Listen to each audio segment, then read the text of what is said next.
কৰা গুজৰাটী চিলাইবিলাকৰ ভিডিঅ'বিলাকত এটাই কমেণ্ট খুব আহি থাকে যে আপুনি ফুলবিলাক কেনেকৈ আঁকে, ইমান সমানকৈ পাৰিবোৰ কেনেকৈ ইমান সমান হয়, এনেকৈ বুলি কৈ থাকে। সেইকাৰণে আজি ভাবিলোঁ মইনো কেনেকৈ বনাওঁ আপোনালোকক দেখুৱাই দিওঁ। মই সেইটো পোন কৰিবৰ কাৰণে গ্ৰাফ পেপাৰ এখন লৈছোঁ আৰু গ্ৰাফৰ এই ঘৰবিলাক যে তিনিটিয়াকৈ ল'ম। তিনিটিয়াকৈ প্ৰথমতে এনেকৈ বেৰি ল'ম এটা ঘৰ, তাৰপিছত আৰু এটা ঘৰ বেৰিম। এনেকৈ বেৰি ল'ম।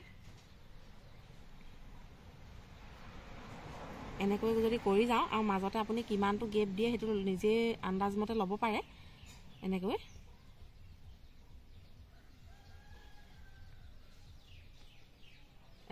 কৰি বনাই গ'লেই হৈ গ'ল। আৰু মই ইয়াতে এনেকৈ কৰি যদি দীঘলকৈ এডালি লৈ লয় নহয়, তেতিয়া একদম ঘৰবিলাকো সমান সমান হ'ব আৰু আপোনাৰ পাৰিটোও সমান হ'ব। আৰু বহুতে কৈ থাকে যে গুজৰাটী চিলাইটো এবাৰ দেখুৱাব বুলি। মই আগতে এবাৰ দিছিলোঁ বাৰু, তাতে আকৌ কিছুমানে আকৌ এবাৰ দেখুৱাব বুলি ক'লে। হয়ো কথাষাৰি মই তাতে মানে ৰঙা কাপোৰত দেখুৱাইছিলোঁ, অলপমান চাগে ধৰিব নোৱাৰা নিচিনা হ'ল নেকি, সেইকাৰণে এবাৰ মই বগা কাপোৰ এখন লৈছোঁ। কেনেকৈনো কৰোঁ আপোনালোকক এবাৰ দেখুৱাই দিওঁ মই কেনেকৈ কৰোঁ। আৰু প্ৰথম ঘৰটোৰ এই বাওঁ হাতৰ এই ঘৰটোৰ পৰা মই আৰম্ভণি কৰোঁ, দেখুৱাইছোঁ বাৰু। এইটো ঘৰৰ পৰা প্ৰথম আৰম্ভণি কৰোঁ আৰু চিধাই তললৈ সূতাডাল আনি এনেকৈ অকণমান আঁতৰত, কিয়নো সেইফালেদি আমি পিছত বেৰিব লাগিব। এনেকৈ কৰি আৰু সূতাডাল সদায় বাওঁ হাতে ৰাখি থ'ব, তেতিয়া পাকটো ল'বলৈ সুবিধা হ'ব। এনেকৈ এই গুজৰাটী চিলাইটো দেখুৱাবলৈ অলপ কষ্ট হয়, কিয়নো ফ্ৰেমটো মানে এনেকৈ কৰি ঘূৰি থাকে আৰু এইফালেদি আমি এতিয়া এনেকৈ যাম, কিন্তু তলেদি সৰকি যাম। সেইটোৱে প্ৰতিবাৰত কৰিব লাগিব। এনেকৈ কৰি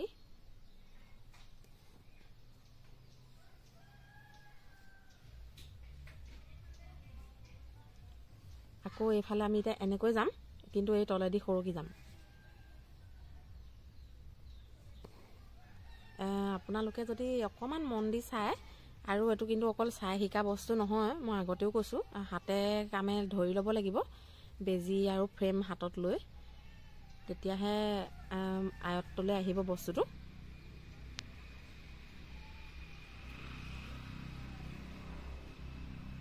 আৰু শেষত আমি এইফালেদি এনেকৈ কৰি অকণমান আঁতৰত এনেকৈ খুচি চিধা মাজত সোমাই দিম।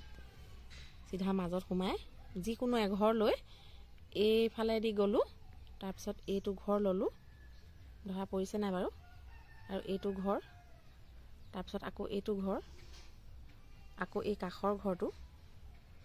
এনেকৈ কৰি একেবাৰে শেষত দুডাল উঠাব লাগিব, এইডাল এডাল আৰু এই 3 নম্বৰডাল, প্ৰথম আৰু 3 নম্বৰ ডালি উঠাই এইফালেদি পাৰ কৰি আকৌ এই ঘৰলৈ গ'লোঁ। এনেকৈ কৰি গ'লেই এইটো ফিল আপ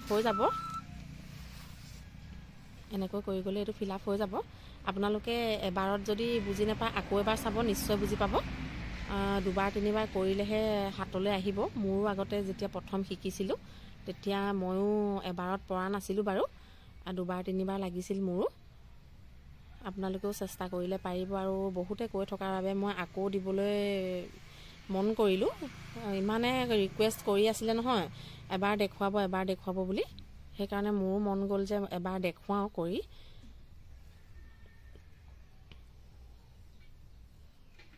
এইটো এতিয়া হ'ল বুলিয়ে ক'ব পাৰি। আৰু ইয়াতে আৰু অকণমান ধুনীয়া কৰি তুলিব পাৰি।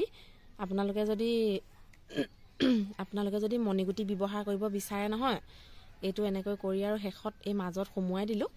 ইয়াতে আপুনি এনেকৈ কৰি পিনে মণিগুটি এটা এইফালে এনেকৈ আনি মণিগুটি এটা মাজতে চিলাই দিব পাৰে। মণিগুটিটো চিলাই দিলে অকণ শুৱনিও হয়। মই ঘৰকেইটা অকণমান ডাঙৰকৈ আঁকিলোঁ, কাৰণ বুজি পাব লাগিব যে কেনি নিছোঁ। আপোনালোকে অকণমান সৰুকৈ আঁকি লৈ বা নেআঁকিলেও এইটো ঘৰতো হ'ব, অলপমান চপাই পিনে কৰিলে এইটো ঘৰতো মানে ঢাক খাই যাব। এতিয়া এইটো হ'ল আৰু চিলাইটো, আৰু মই এনেকৈ আঁকি লৈছোঁ দীঘলকৈ, সেয়ে আপোনালোকক শিকোৱা পদ্ধতিটোৰ দৰেই।